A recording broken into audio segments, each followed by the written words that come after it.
Hi, we're here in the missile assembly area. On my left is a very large building with two high bays, and that was the missile assembly building.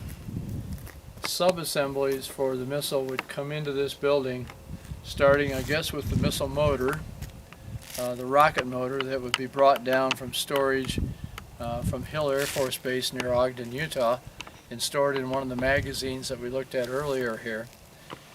And then when they had the plan together for a particular mission, they would get the right motor, bring the motor over here to the assembly building, and put the outer structure onto the motor. That would be the fins and the fairings and the interstage adapters and that sort of thing. It looks like they could be working on two large stages at once here. There's two high bays. These rooms right here, I'm remembering, were probably used for the smaller component assemblies and checkout. These two small areas here, I believe, were used for perhaps the guidance system contractor, which was Honeywell, and they could check out their guidance system before it was mated up with the missile in the assembly building. The two high bays in this assembly building here had large overhead cranes, so they could pick the largest stages of the missile up off of the transport equipment, stand them up or move them around or whatever needed to be done. Behind us here, if you want to pan around, is another Union Carbide building that was retrofitted to provide a spin balance capability. Because the missile, the Athena missile, when it was launched, was unguided, it was spun up, much like a rifle bullet would be spun up to stabilize it. So when something is going to be spun up, it needs to be balanced with the center of mass right in the middle of that long pipe, if you will.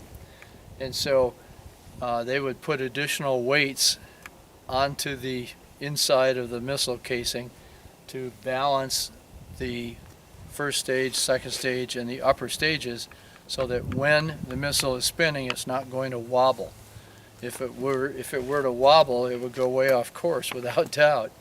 So the high bay out here was where they took the assembled stages, set them on a table, a very large metal table, and they would spin them up and measure the out of balance and put weights or move things around inside or put additional weights in there to get them to be balanced. The rest of the building to the left, I'm not sure what they ever used that for, if they did. The water tower up here, I think, was probably Union Carbide also. And at one time it said ARC for Atlantic Research Corporation.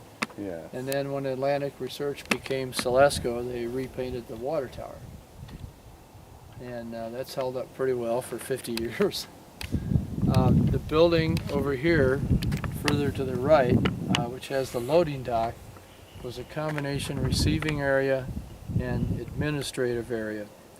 And so with potentially three missiles being assembled at the same time, you can imagine there was quite a scheduling operation that had to take place to logistically make everything happen when it was supposed to. And so I can remember boards on the wall in there with the schedules for all the missiles being built up.